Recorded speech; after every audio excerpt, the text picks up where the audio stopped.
কি জানা গিয়েছে কিং প্রসঙ্গে? শাহরুখ খান সদ্যই লোকান ফিল্ম ফেস্টিভ্যাল থেকে লাইফটাইম অ্যাচিভমেন্ট অ্যাওয়ার্ড পেয়েছেন। এরপরই তিনি ভ্যারাইটিকে দেওয়া একটি সাক্ষাৎকারে তার আসন্ন ছবি কিং নিয়ে আপডেট দেন। জানান বর্তমানে এই ছবি আন্ডার প্রোডাকশনে রয়েছে।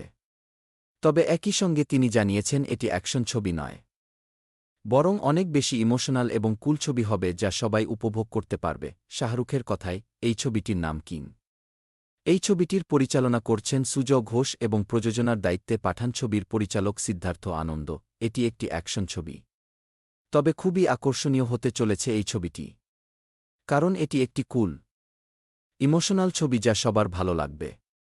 আমি গত 7-8 বছর ধরে এমন একটা ছবি করতে চাইছিলাম। তখনই ভাবলাম সুজয় সেই যোগ্য মানুষটি হবেন যিনি এই ছবি বানাতে পারবেন। এই ছবিতে গুরুত্বপূর্ণ ভূমিকায় দেখা যাবে অভিষেক বচ্চন এবং সুহানা খানকেও। জানা গিয়েছে এটা একটি আদ্যোপান্ত অ্যাকশন ছবি হবে। এখানে শাহরুখকে ডনের চরিত্রে দেখা যাবে বলেই খবর। এখন এটা একেবারেই অফিসিয়াল, পাঠান 2 হচ্ছে।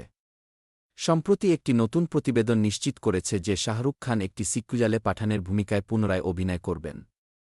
এই বছরের শেষের দিকে ছবিটি ফ্লোরে যাবে বলেও জানা গিয়েছে।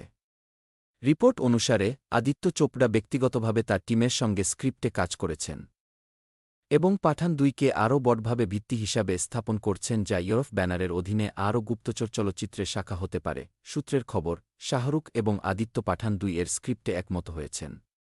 পাঠান 2 এর ঘটনাগুলি টাইগার বনাম পাঠানের টাইমলাইনের আগে ঘটবে বলে জানা গিয়েছে। বলা হয় যে ছবিটি টাইগার বনাম পাঠানে সলমান খান বনাম শাহরুখ খানের সংঘর্ষের জন্য স্থল তৈরি করবে। একটি সংবাদ মাধ্যম অনুযায়ী, পাঠান 2 টাইগার বনাম পাঠানের পূর্ববর্তী হবে এবং বড়পর্দায় 2 সিনেমাটিক কিংবদন্তির সংঘর্ষ স্থাপন করবে।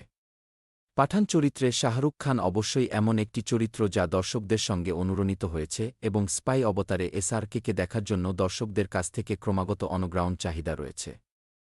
2023 সালের জানুয়ারিতে মুক্তির পরপরই আদি এবং এসআরকে পাঠানকে স্পাই ইউনিভার্সের মধ্যেও একটি স্বতন্ত্র ফ্র্যাঞ্চাইজিতে তুলে ধরার সিদ্ধান্ত নিয়েছিলেন এবং সর্বকালের ব্লকবাস্টারের সিক্যুয়াল হতে চলেছে বলেও মনে করা হচ্ছে।